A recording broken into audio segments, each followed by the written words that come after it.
It nearly seemed like the ES-330 was going to go the way of the L5 and other high-end archtops, but hey, Gibson decided to bring back this cult favorite hollow-bodied guitar. Welcome back, Troglodytes, to your daily dose of guitar information, the Trogly's Guitar Show. So here we go, the ES-330. It might look like a 335 at first glance, but it is vastly different. Between the inlays and the construction, we have a lot to learn about this model. So let's start with the construction. They're essentially the same as far as how the top, back, and sides are created. They are pressed laminate maple poplar maple sandwiches. However, a 335 has a wooden center block that helps cut down on feedback. The ES-330 is constructed without that. So what are some advantages to that? Well, A, you get a lighter guitar, and B, you can get a little bit more musical feedback, but sometimes it's not always musical. It depends on how you can control it. But not having a center block, you typically find a trapeze tailpiece because a tailpiece would need something to anchor into. Now, is there ways around it? Yes. But that's another difference between these two models. Not having a center block will also make it more acoustically resonant. So if you ever just find yourself sitting on your bed and playing and you wanted your guitar to be louder, that's when a 330 would come in. Because putting a center block in there deadens that effect. You might have also noticed our pickup choice. We got P90 pickups over here, dog ear in style, whereas most 335s are humbucker equipped. However, there is a Gibson.com exclusive P90 335 if that's more to your style. But our next difference actually comes down to the neck. You might notice, hey, why does that 335 look like it's a baritone in comparison to over here? They are both 24 3/4 inch scales. However, do you see how far the neck sits into the body of the 330? Whereas it only goes this much over here. So 19th fret joining the body versus the 16th fret joining the body. If you need ultra upper fret access, the 335 is probably going to be the better choice. But this is what is referred to as a short neck. If you hate that spec, there are actually long neck vintage 330s out there. We documented one in this episode if you'd like to check it out. Next up, you might notice your inlays, dots versus small blocks. Many 335s are equipped like this. However, if you get a mid-60s version 335, it'll also have the exact same small blocks. So that's just what year are you going after type thing. And now our headstock, you can see it's rather plain on a 330. You've got your Gibson mother of pearl logo and nothing else. Whereas a 335 is going to have the additional crown inlay and mother of pearl and usually has a fancier tuner. This one is a Jim James signature. You can check it out in this episode. It's got more 70s inspired specs. Whereas our 330 is using the small button style tuners as you normally see. As far as the back goes, nothing else worthy to note. So which one is better? There's not really necessarily an answer to that. I will say the 335 is definitely the more popular choice. But the biggest difference I notice right away between these two is the weight difference. So maybe try one if you're looking for a lighter weight guitar that utilizes P90 pickups. Because these aren't any cheaper. A regular 335 is going to run you over here, whereas the new ES-330s is the same $3,499 price tag. However, they have 3 different finishes. 60s cherry, always a safe choice on this style of guitar. Tobacco sunburst, which is looking pretty sweet, and then a gorgeous antique natural. Now, I might have noticed I did not say ebony. That's because this is a Gibson.com exclusive finish. So you won't find this for sale at dealers. You'll have to order it online or check out the Gibson Garage where they also sell the exclusives. I chose ebony because I just thought, wow, this is beautiful. And usually I don't like the darker colors because of things like showing fingerprints and scratches easier, but something about this just works. Black finish guitars always age very gracefully too. But if none of those colors do it for you, you gotta remember this is very similar to the Epiphone Casino. And Gibson is currently making a USA version of that guitar, and they have been for quite a few years. That's available in Royal Tan, Vintage Burst. Now you're gonna have the different headstock, slightly different inlays, and a few other minute detail changes. But essentially they're the same guitar. Now you might be wondering, why did they bring an Epiphone version back? It's because the Epiphone actually overshadows the Gibson version because of the Beatles. John Lennon was very famous for using the Casino. You can see one of those reviewed in this episode. And there's other people too. It's just that's the one that gives the big push. The last time we saw Gibson actually produce the 330 was a Slim Harpo Lavelle signature that we documented here, and then we never heard from these things again until late 2024. But besides just our guitar, it does come with a case. If you buy it brand new and it's shipped to you,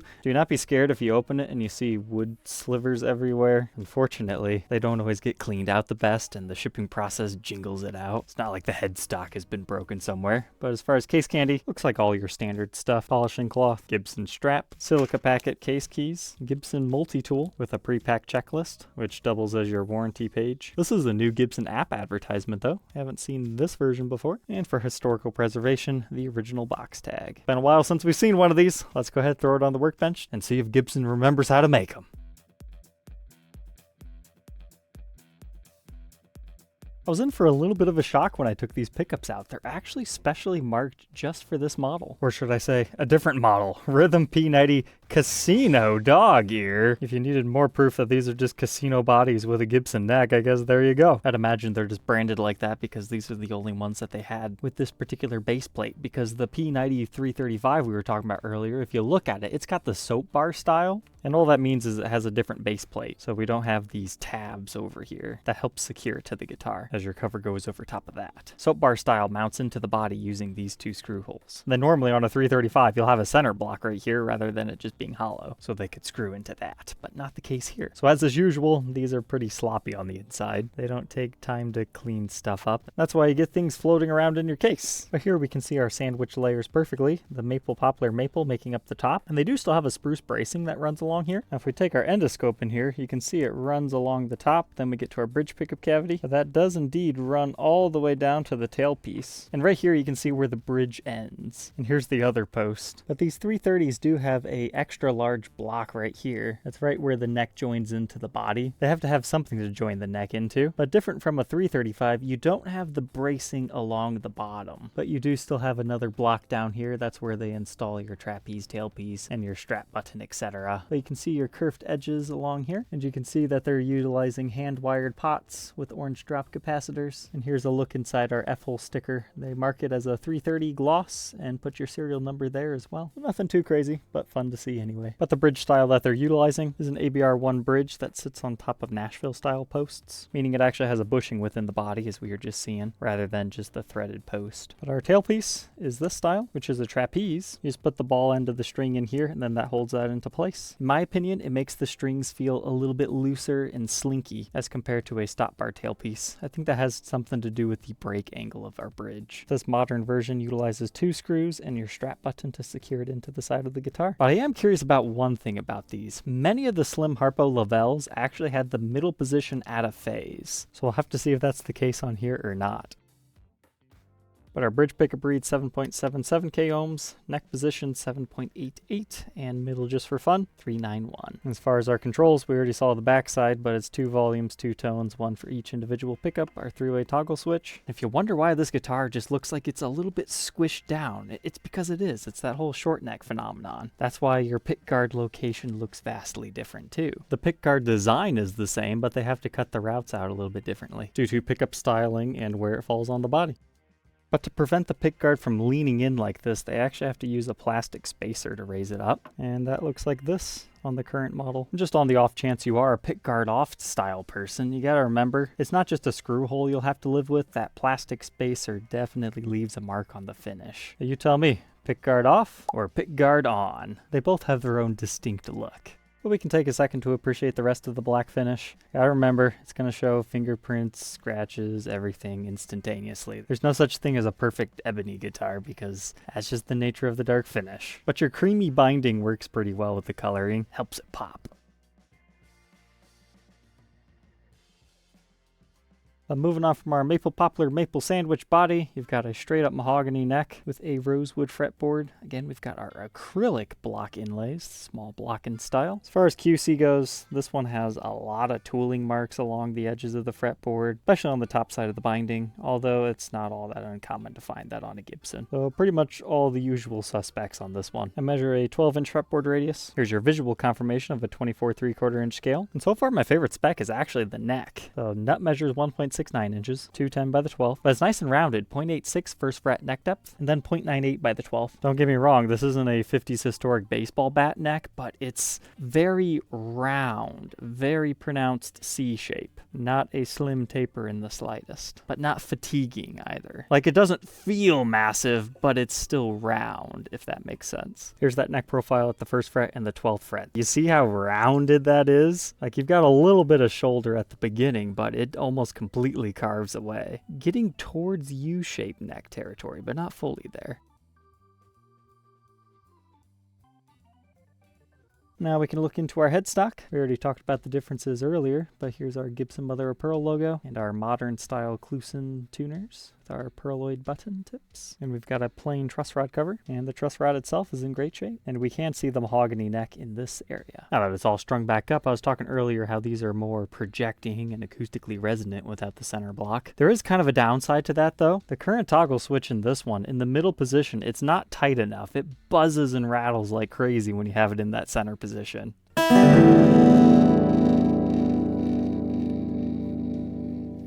But if you have it in your bridge or anything else, it's perfectly fine. Now, flipping it over to the backside, you do not have a back plate like a Lucille or anything like that. You either have to put the wiring in as you're building the guitar or fish it through the pickup cavities. But a 330, similar to a 335, just has single banded binding along the top and bottom. If you step up to an ES-345, that's when the top gets multiply, and then 355s are the super fancy ones with multi-banded binding. But nothing wrong with single ply. Looks pretty good with the jet black finish. I did notice the heel of the 330 is very rounded. I'm not sure if that's just this particular release or that's another attribute of them. That's why I didn't mention it earlier. But here's the backside of our Gibson Kluson Deluxe style tuners, and our serial number dates to 2024, 253rd day of the year, initial batch. Looks like production number 346, made in USA. But how light is light? Surprisingly, 6 pounds 5 ounces. Not gonna have any problems gigging that thing all night. Well, except for maybe feedback. Let's go ahead, plug it in, hear how it sounds.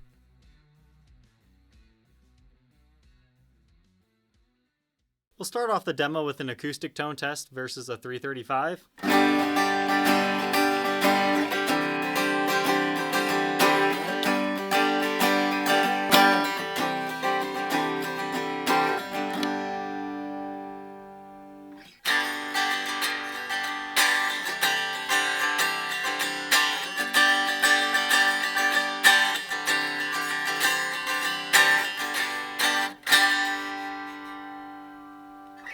I've always thought 335s kind of sound like banjos unplugged. They're a little bit louder than a completely solid-bodied instrument.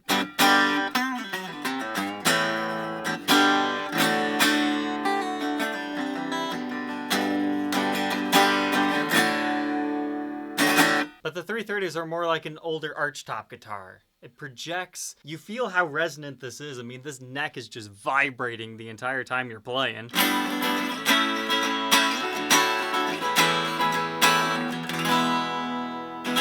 But once you plug it in,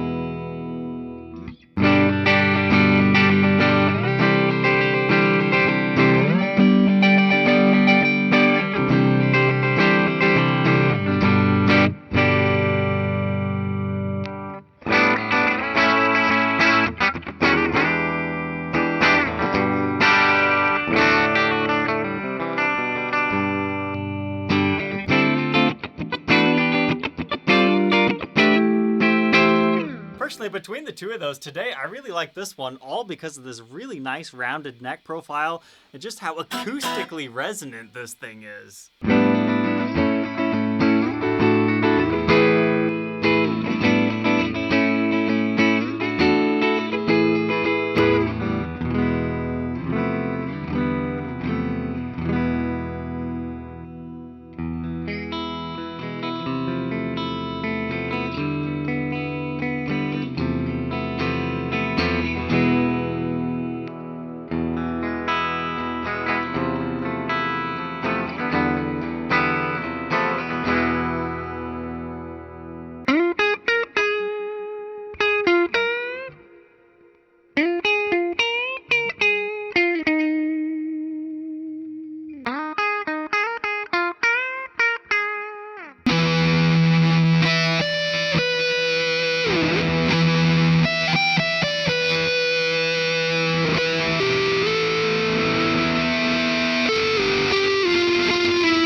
not always a bad thing until it starts squealing.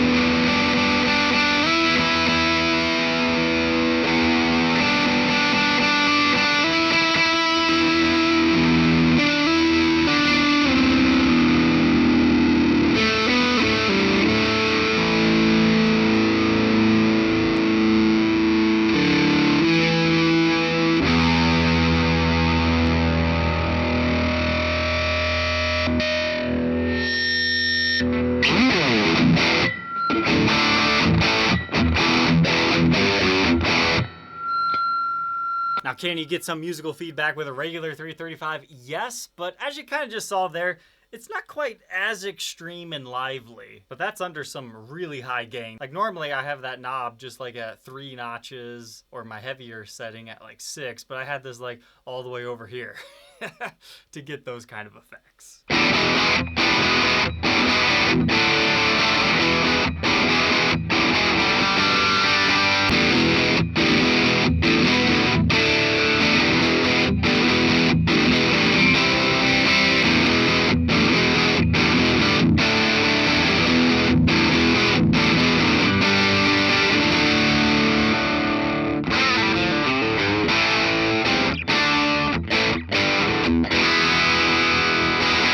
To be fair, I'm not getting much squealing at all with a much lower gain setting here.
So there we go, the new version of the Gibson ES-330. What are my final thoughts on this? I liked it a lot more than I thought I was going to. It seems every time I pick up a 330, I'm just so dyed in the wool that, 335, way better, center block, you don't have to worry about feedback. Sometimes you forget about how magical these things can be. It might not be your first choice, but maybe try one at a store, because you might find that you really like the resonancy of these things, and it can inspire you to play very differently. It's not going to be for everyone, especially if you like to play really high gain stuff, but if you like to play cleans, you really might enjoy the 330. And the USA Epiphone Casino's similarly is good. You can check out that review if you need a refresher, but for some people, they have to have the Gibson name on the headstock, so I imagine as sales slowed down on those, they're like, hey, why don't we just bring back the Gibson version too? That way we can entice people from both sides of the market. But alright, Troglodytes, if you're interested in being the next owner of this one, you can find it for sale on my website, troglysguitarshow.com. Otherwise, I hope this video helps make you an informed buyer on whether this model is right for you or not. And we'll catch you guys tomorrow on the next one. Take care.